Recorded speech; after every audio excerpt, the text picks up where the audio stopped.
오늘 하나님께서 우리에게 주신 말씀은 창세기 7장 1절에서 5절입니다.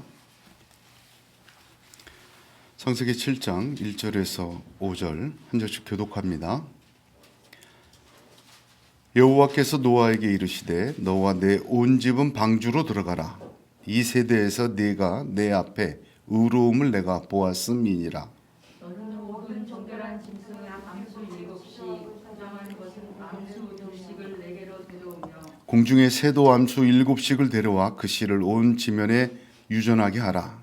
지금부터 씨를 내가 40주야를 땅에 비를 내려 내가 지은 모든 생물을 지면에서 쓸어버리리라. 5절 같이 있습니다.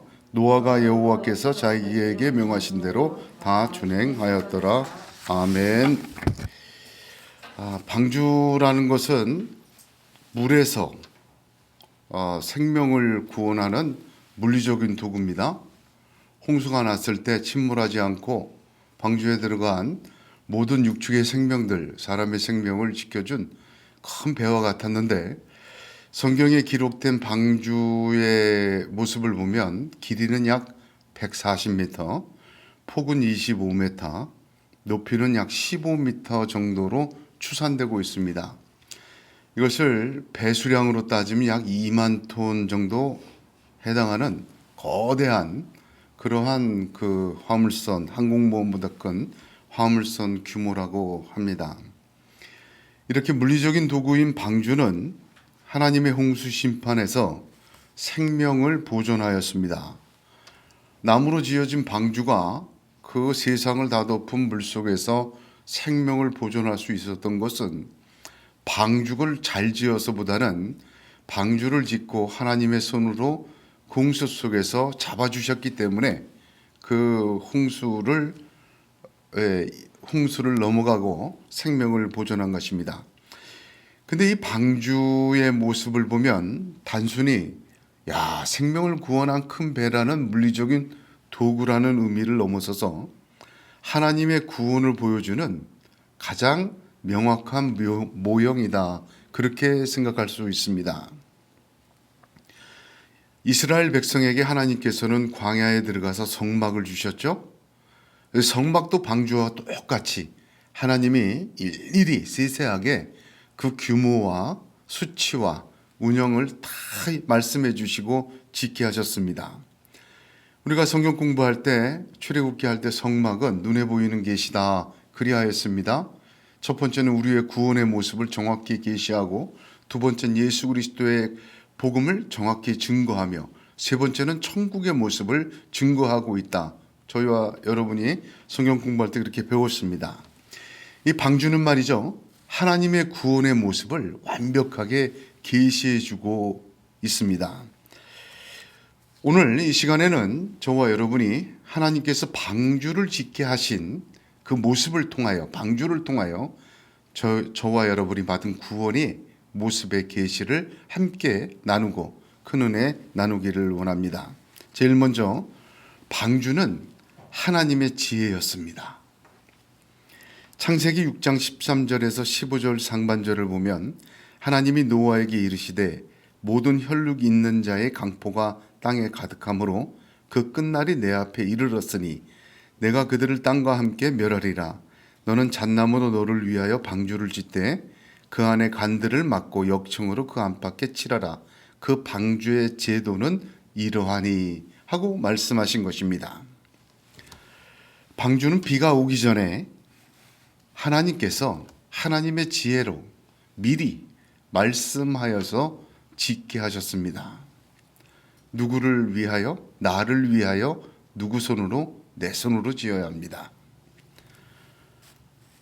홍수 심판 이전에 하나님은 생명을 보존할 방법을 이미 준비하시고 노아를 통하여 이루셨습니다. 방주를 주시는 것은 하나님의 심판의 계획과 그 계시와 하나님의 통치의 과정까지도 미리 알려주십니다. 산꼭대기에다가 배 좀 지어라. 그리고 배 모양은 이렇다라고 끝내질 않으셨어요. 혈육 있는 자의 강포가 땅에 가득함으로 끝날이 물로 쓸어버릴 것이니 다 가르쳐 주십니다. 하나님이 얼마나 그 방주를 지어야 될 이유와 근거와 또한 하나님의 그 통치 어떻게 끌고 가겠다는 것을 자세하게 말씀해 주시는지 모릅니다. 그 계시를 다 주시고 방주의 모양까지 다 주시고 그 순서까지 다 주시고 그리고 나서는 내 손으로 너의 구원을 위하여 지으라고 명령하시는 것입니다. 예수 그리스도께서 주신 구원도 마찬가지입니다. 하나님은 죄가 들어와 세상이 다 망가진 이후에 어떤 대안을 모색하셔서 예수 그리스도로 구원받게 하겠다 계획하신 것이 아닙니다. 우리가 받은 구원은 하나님의 영원전 계획과 뜻이 들어 있습니다. 고린도전서 2장 7절 9절을 보면 오직 비밀한 가운데 있는 하나님의 지혜를 말하는 것이니 곧 감추었던 것인데 하나님이 우리의 영광을 위하사 만세전에 미리 정하신 것이라. 이 지혜는 이 세대의 관원이 하나도 알지 못하였나니 만일 알았다면 영광의 주를 십자가에 못 박지 아니하였으리라. 기록된 바 하나님이 자기를 사랑하는 자들을 위하여 예비하신 모든 것은 눈으로 보지 못하고 귀로도 듣지 못하고 사람의 마음으로도 생각지 못하였다 함과 같으니라 하였습니다. 만세전에 하나님께서는 우리의 구원을 위하여 예수 그리스도의 십자가 부활을 계획하셨습니다. 그것은 하나님의 지혜입니다. 방주를 보면 모든 설계와 수칙까지도 하나님께서 구체적으로 지시하셨습니다. 그렇습니다. 구원의 수단과 방법은 하나님의 지혜로만 이루어지고 완성될 수 있습니다. 그 하나님의 지혜는 우리에게 우리 주 예수 그리스도의 십자가와 부활과 다시 오심입니다. 하나님께서는 구원을 그 방법을 통하여 이루신 것입니다. 그것은 하나님의 지혜요, 하나님의 방법이요, 하나님의 놀라우신 은혜라는 것을 믿으시길 바랍니다.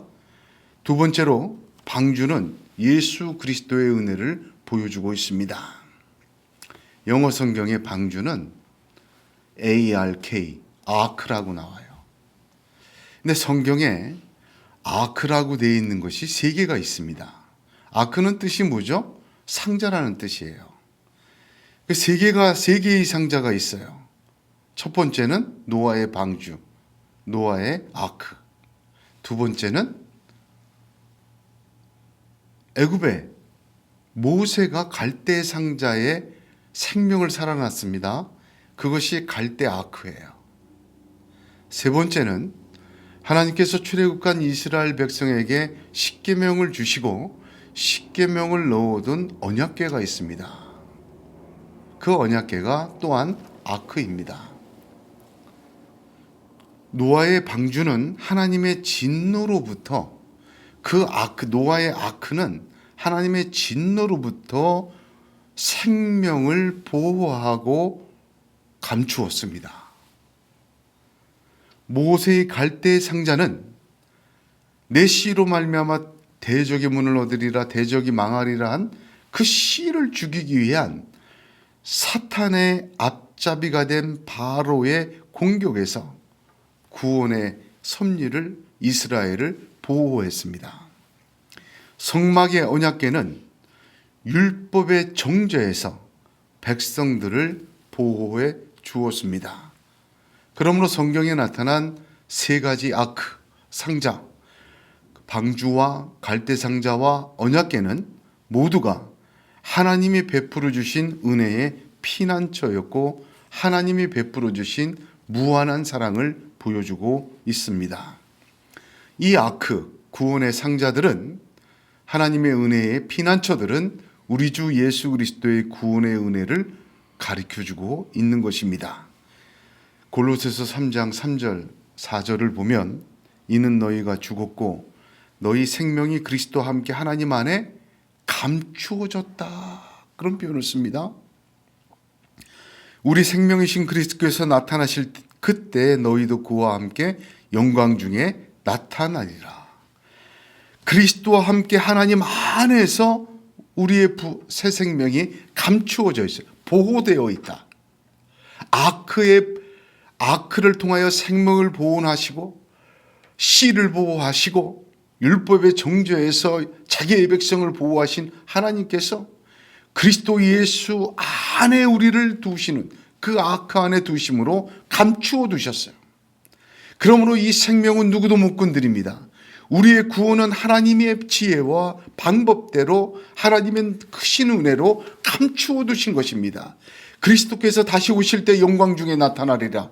반드시 나타나리라. 그 말씀인 것입니다. 저와 여러분, 믿음으로 구원받은 저와 여러분, 예수의 십자가 부활만 믿는 저와 여러분의 생명은 그리스도의 아크 안에 감추어졌음을 믿으시길 바랍니다. 절대로 누구도 흔들 수가 없어요. 사도행전 4장 12절에 다른 이로서는 구원을 얻을 수 없나니 천하 인간의 구원을 얻을 만한 다른 이름을 우리에게 주신 일이 없음이니라 하였습니다. 하나님의 지혜예요. 하나님은 그 아크 안에 우리를 감추어 두신 것입니다. 그래서 로마서 8장에서는 그리스도의 사랑은 끊을 수 없는 사랑이라고 말하고 있습니다. 다른 아무 피조물이라도 우리 주 그리스도 예수 안에 있는 하나님의 사랑에서 끊을 수 없다고 얘기를 합니다. 예수님은 요한복음 13장 1절에 6월절에 예수께서 자기가 세상을 떠나 아버지께로 돌아가실 때가 이른 줄 아시고 세상에 있는 자기 사람들을 사랑하시되 끝까지 사랑하시니라 하였습니다.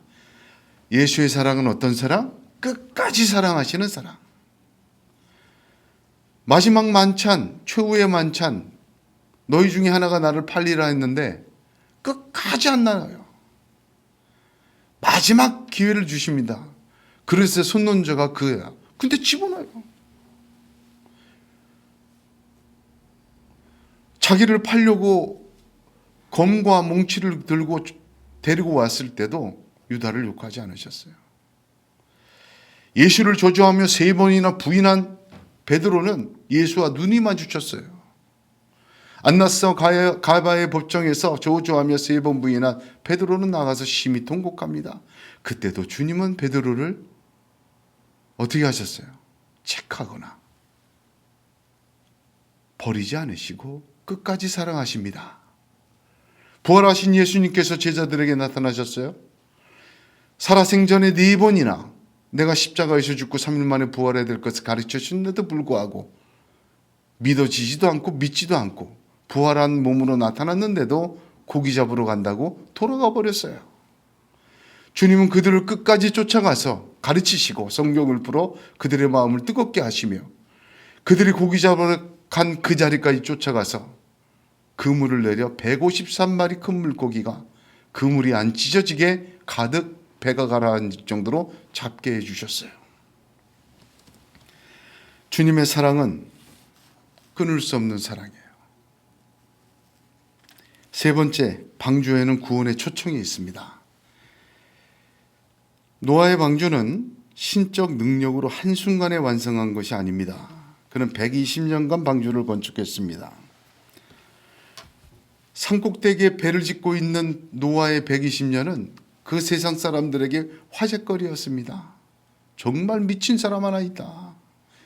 세상 다 물로 심판한다고 이 멀쩡한 날이 좋은 날에 120년 동안 산꼭대기에 방주를 짓고 있다. 그 자체가 의를 전파한 거예요. 본문 7장 1절 한번 보세요. 여호와께서 노아에게 이르시되 너와 내 온 집은 방주로 들어가라 하셨어요. 히브리어 원문 성경을 보면 방주로 오라라고 되어 있습니다. 들어가라가 아니라 오라 그렇게 얘기할 수 있습니다. 성경에서 오라는 단어는 여기 처음 쓰여 있고 이후로 500회나 오라는 단어가 기록되어 있습니다. 가라는 것은 명령이고 오라는 것은 초청입니다. 가라는 것은 노아가 말씀하시는 하나님과 멀어지는 것이지만 오라 하시는 것은 말씀하시는 하나님과 가까워지는 것입니다. 방주로 오라 하신 하나님은 그 말 속에 그 방주에 들어가 내가 너를 살리겠다라는 생명의 초청도 함께 받은 것입니다. 주님은 수고하고 무거운 짐진 자들아 다 내게로 오라 내가 너희를 쉬게 하리라 하셨습니다. 우리 구원의 방주이신 그리스도 예수 안으로 들어가야 합니다. 그 안에 들어갈 때 어떠한 파도와 홍수도 우리의 생명과 믿음과 은혜를 막을 수가 해할 수가 없는 것입니다. 방주로 초청하신 하나님은 방주의 문을 딱 하나만 내게 하셨어요. 그 문을 통해서 노아와 가족들과 모든 생명이 들어갔습니다. 여러분, 성막에도 문은 딱 하나입니다. 영원한 생명의 길, 은혜의 길의 문은 오직 하나, 예수 그리스도입니다. 요한복음 14장 6절에 예수님은 내가 곧 길이요 진리요 생명이니 나로 말미암지 않고는 아버지께로 올 자가 없느니라 하셨어요. 요한복음 10장에서는 내가 문이니 누구든지 나로 말미암아 들어가면 구원을 받고 또는 들어가며 나오며 꼴을 얻으리라. 구원받을 뿐만 아니라 꼴도 얻는다요. 새 생명을 주신 것뿐만 아니라 새 생명이 더 풍성해지는 양식도 주신대요. 노아에게 문을 옆으로 내라고 하셨어요. 우리 주님의 옆구리가 창에 맞아 뚫렸습니다. 주님의 몸이 깨어져 문이 난 것입니다. 그래서 주님은 십자가에서 다 이루었다고 하신 것입니다. 노아와 가족들은 그 방주 안에 들어갔을 때 창문이 옆에 있지 않고 위로 놨어요. 하나님이 그렇게 내라가 위에, 맨 위에다 창문을 내라. 파도가 치는 아비규환이었겠죠. 물이 막 소용돌이 치는 사람이 금방 죽었겠어요. 삼국대기에 방주 짓는 거 알고 막 쫓아오고 난리가 났겠죠. 죽음의 아우성 소리, 공포의 아우성 소리, 칠흑과 같은 어둠이 몰아칠 때 옆과 아래를 보지 말고 위만 바라보라는 하나님의 뜻입니다. 네 번째로 방주는 새 생명의 부활을 계시합니다. 하나님의 새 창조를 말씀해 주십니다. 어떤 학자는 방주가 아라랏산에 머문 시기에 주목하였습니다. 한번 보겠습니다. 8장 4절. 그 옆에 있죠? 같이 한번 읽어볼까요? 일곱째 달 곧 그 달 11의 날에 방주가 아라랏산에 머물렀으며. 참 특이한 표현이에요. 아니, 이 날짜를 방주가 아라랏산 위에 머물른 날짜를 정확하게 성경이 기록했어요. 여러분, 다음 주에 나누겠지만 홍수가 있었던 그 시간들, 날짜들, 물 빠진 시간, 굉장한 의미들이 있습니다. 근데 여기 보면 방주가 아라랏산에 머문 날짜가 일곱째 날 며칠? 뭐라고 기록되어 있어요? 일곱째 날 11의 날 방주가 머물렀대요. 이 날이 무슨 날인가? 유대인에게는 달력이 세 가지를 씁니다. 달력을 세 가지 썼어요. 그러니까 성경에는 달력이 세 개가 나와요. 애굽에서 살다가 나올 때 그 전까지는 태양력을 썼다 이거죠. 지금 우리가 쓰는 거. 그러니까 7월 14일이 방주가 아라랏산 위에 머문 날이에요. 그런데 유대인들이 애굽에서 나올 때 뭐가 있었죠? 유월절이 있었잖아요. 유월절 지내고 나왔어요. 그래서 유대인들은 지금도 7월이 신년이에요. 신년. 유월절 지낸 그 달이 새해 첫날이라고. 그 유대력이라고 해요.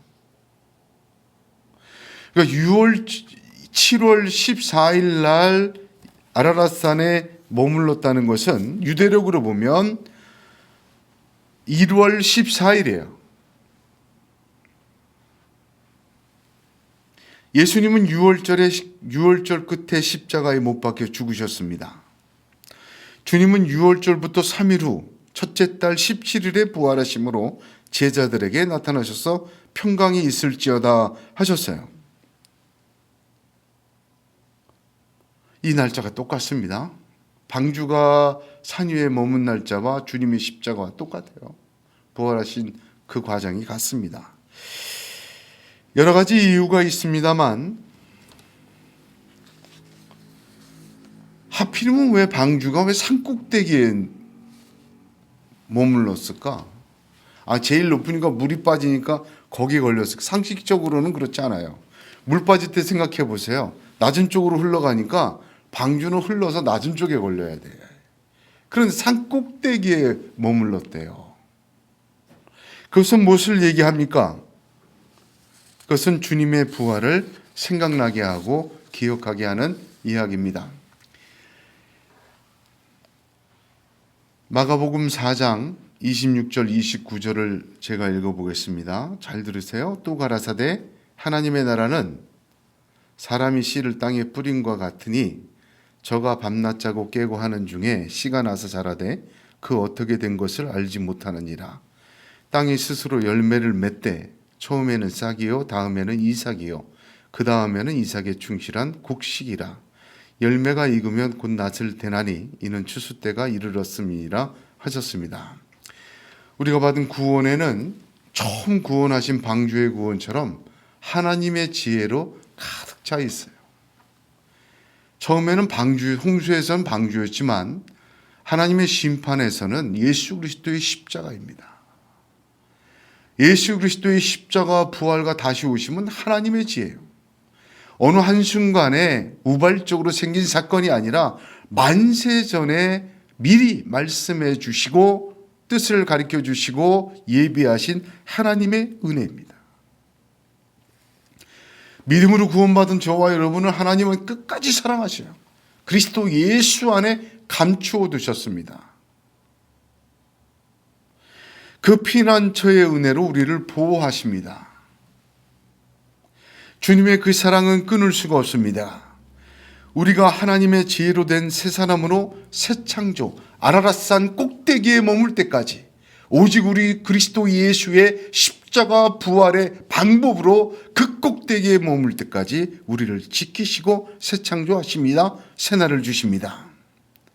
그러므로 저와 여러분 이 땅의 삶 동안 내 손으로 내가 들어갈 방주를 짓는 믿음의 순종이 있기를 주님의 이름으로 축복합니다. 언제나 예수 안에 있어야 합니다. 문은 하나입니다. 하나님의 지혜는 하나입니다. 하나님의 방법은 하나입니다. 그 안에서 하나님 우리를 지키시고 영원까지 보존하시고 주님 다시 오실 때 영광 중에 나타나게 하실 줄로 믿으시길 바랍니다. 노아는 방주를 120년 동안 지었다고 했어요. 창세기 6장 3절을 제가 읽어보겠습니다. 여호와께서 가라사대 나의 신이 영원히 사람과 함께하지 아니하리니 이는 그들이 육체가 됨이라. 그러나 그들의 날은 120년이 되리라 하셨다. 한 후에 120년간 지었어요. 여러분 이게 우연한 일치입니까? 저는 그렇게 생각 안 합니다. 사람이 살 수 있는 최대의 시간 120년. 그동안 방주를 지었어요. 무슨 말입니까? 구원의 방주는 평생 동안 순종하는 거예요. 씨를 땅에 뿌린과 같이 저가 밤낮 자고 깨고 하는 중에 씨가 나서 자라되 그 어떻게 된 것을 알지 못해요. 평생 동안 120년 동안 방주를 지으며 사랑 안에 감추어져 있고 어떻게 자라는지 우리는 알 수가 없어요. 다 알 수가 없어요. 육으로 된 사람이기 때문에 하나님의 지혜를 다 이해할 수는 없지만 하나님의 지혜와 하나님의 방법은 그것을 자라게 하십니다. 열매를 맺게 하십니다. 추수 때가 이르러 충만한 은혜로 생명의 역사로 재창조, 새 창조하시는 것입니다. 다 알지 못해도 오늘도 내 일생 동안 방주를 짓는 믿음의 순종에 있기를 주님의 이름으로 축복합니다. 하나님의 놀라우신 은혜가 노아에게 임한 것처럼 방주를 통해 역사한 것처럼 예수 그리스도를 믿어 구원받은 저와 여러분에게도 그 씨를 뿌리는 자에게도 일평생 방주를 붙들고 있는 저와 여러분에게도 내가 다 알지 못하고 있지만 하나님께서 역사하시고 세우시고 우리가 상상할 수 없는 새 창조를 이루어내실 줄로 믿으시는 오늘이 되시기를 주님의 이름으로 축복합니다. 기도하겠습니다. 거룩하신